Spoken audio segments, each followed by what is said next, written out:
بسم الله الرحمن الرحیم. به نام الله بخشنده مهربان. حمیم. حامیم. والکتاب المبین. سوگند به کتاب روشنگر. إنا أنزلناه في ليلة مباركة إنا كنا منذرين. ما قرآن را در شب مبارک و فرخنده قدر نازل کردیم، زیرا که ما همواره هشدار دهنده بوده ایم. فيها يفرق كل أمر حكيم. در آن شب هر امر مهمی فیصله می‌یابد و تدبیر می‌شود. امرا من عندنا إنا كنا مرسلين. این کاری است که از جانب ما صورت می‌گیرد، بیگمان ما فرستنده پیامبران بوده ایم. رحمة من ربك إنه هو السمیع العلیم. به عنوان رحمتی از پروردگارت، بی تردید او شنوای داناست. رب السماوات والأرض وما بينهما إن كنتم موقنين. پروردگار آسمان ها و زمین و آنچه میان آنهاست، اگر به این حقیقت یقین دارید به الله و پیامبرش ایمان بیاورید. لا إله إلا هو يحيي ويميت ربكم ورب آبائكم الأولين. هیچ معبودی به حق جز او نیست، زندگی میبخشد و میمیراند، پروردگار شما و نیاکان شماست. بل هم في شك يلعبون. ولی مشرکان تردید دارند و سرگرم لذتهای دنیا و بازی هستند. فارتقب يوم تأتي السماء بدخان مبين. پس ای پیامبر، منتظر روزی باش که آسمان دودی آشکار پدید آورد. يغشى الناس هذا عذاب أليم. که تمام مردم را فرا میگیرد، این عذابی دردناک است. ربنا اكشف عنا العذاب إنا مؤمنون. آنگاه کافران میگویند پروردگارا، این عذاب را از ما برطرف کن که ایمان آورده ایم. أنا لهم الذكرى وقد جاءهم رسول مبين. چگونه و از کجا پند میپذیرند، در حالی که پیشتر پیامبر روشنگر به سویشان آمده بود. ثم تولوا عنه وقالوا معلم مجنون. اما از او روی گرداندند و گفتند او آموزش یافته ای دیوانه است. إنا كاشف العذاب قليلا إنكم عائدون. برای آزمایش شما زمانی اندک عذاب را بر می داریم، ولی شما به کفر خیش باز می گردید. يوم نبطش البطشة الكبرى إنا منتقمون. روزی سخت بر آنان می تازیم، آری ما از کافران به خاطر کفر و تکذیبشان انتقام می گیریم. ولقد فتنا قبلهم قوم فرعون وجاءهم رسول کریم. پیش از آنان نیز قوم فرعون را آزمودیم و پیامبری بزرگوار به سویشان آمد. ان ادوا الی عباد الله انی لکم رسول امین. و به آنان گفت که کار بنی اسرائیل، این بندگان الله را به من واگذارید که من برای شما پیامبری امین هستم. وأن لا تعلوا على الله اینی آتیکم بسلطان مبین. و نیز بر الله برتری مجویید که من برایتان دلیل روشنی آوردم. و اینی عذت بربی و ربکم ان ترجمون. و از این که سنگسارم کنید به پروردگار خود و پروردگار شما پناه میبرم. و این لم تؤمنوا لی فاعتزلون.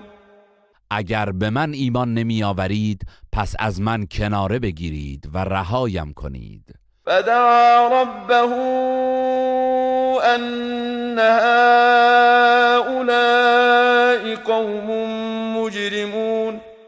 آنگاه به درگاه پروردگارش دعا کرد که بارالها اینان گروهی تبهکارند. فأسر بعبادی لیلا انکم متبعون. به موسی وحی کردیم که بندگانم را شبانه از مصر بیرون ببر، زیرا سپاه فرعون شما را تعقیب خواهند کرد. واترک البحر رهوا انهم جند مغرقون. و دریا را آرام پشت سر بگذار که آنان سپاهی هستند که غرق خواهند شد. کم ترکوا من جنات و عیون. چه بسیار باغها و چشمسارها که رها کردند و رفتند. و زروع و مقام کریم. و کشتزارها و قصرهای نیکو و زیبا. و نعمت كانوا فیها فاکهین. و نعمتی که در آن شادمان بودند. كذلك وأورثناها قوما آخرین. سرنوشتشان این گونه بود و تمامی آن نعمتها را به گروهی دیگر واگذاشتیم. فما بكت عليهم السماء والأرض وما كانوا منظرین. آسمان و زمین بر نابودی آنان قطره اشکی نریخت و مهلتی برای توبه نیز نیافتند. ولقد نجینا بنی اسرائیل من العذاب المهین. بی تردید بنی اسرائیل را از عذاب خفتبار نجات دادیم. من فرعون انه كان عالیا من المسرفین. از فرعون که رهبر سرکشی در زمره اسرافکاران بود. ولقد اخترناهم على علم على العالمین. ما با دانش خود بنی اسرائیل را بر مردم زمانه برتری دادیم. و آتیناهم من الآیات ما فیه بلاء مبین. و نشانه هایی از قدرت خیش در اختیارشان گذاشتیم که آزمایشی روشن در آن بود. ان هؤلاء لیقولون ان هی الا موتتنا الاولى وما نحن بمنشرین. این مشرکان میگویند جز مرگ نخستین ما هیچ زندگی دیگری نیست و هرگز برانگیخته نخواهیم شد. فأتوا بآبائنا إن كنتم صادقین. و اگر راست میگویید نیاکانمان را زنده کنید و بیاورید. اهم خیر ام قوم تبع والذین من قبلهم اهلکناهم انهم كانوا مجرمین. آیا ایشان بهترند یا قوم نیرومند تبع و پیشینیان آنها که چون بزهکار بودند هلاکشان کردیم؟ وما خلقنا السماوات والأرض وما بينهما لاعبین. ما آسمان ها و زمین و آنچه را که میان آنهاست به بازیچه نیافریده ایم. ما خلقناهما الا بالحق ولكن اکثرهم لا يعلمون. آنها را به حق و با هدف آفریده ایم ولی بیشترشان نمیدانند. إن يوم الفصل ميقاتهم أجمعين بی تردید روز داوری وعدگاه همه آنان است. يوم لا يغني مولا عن مولا شيئا ولا هم ينصرون روزی که هیچ دوستی برای دوست خود سودمند نیست و از هیچ سویاری نمی شوند إلا من رحم الله إنه هو العزيز الرحيم مگر کسی که الله بر او رحم کند که او شکست ناپذیر مهربان است. إن شجرة الزقوم طعام الأثيم بیگمان درخت زقوم غذای گناهکاران است.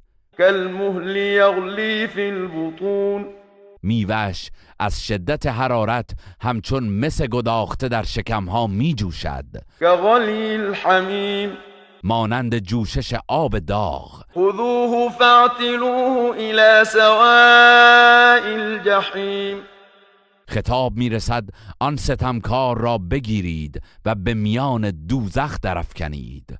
ثم صبوا فوق رأسه من عذاب الحميم آنگاه از عذاب آب داغ بر سرش فرو ریزید. ذق إنك أنت العزيز الكريم در آن حال به او گفته می شود بچش که تو در میان قوم خود عزتمند و بزرگواری.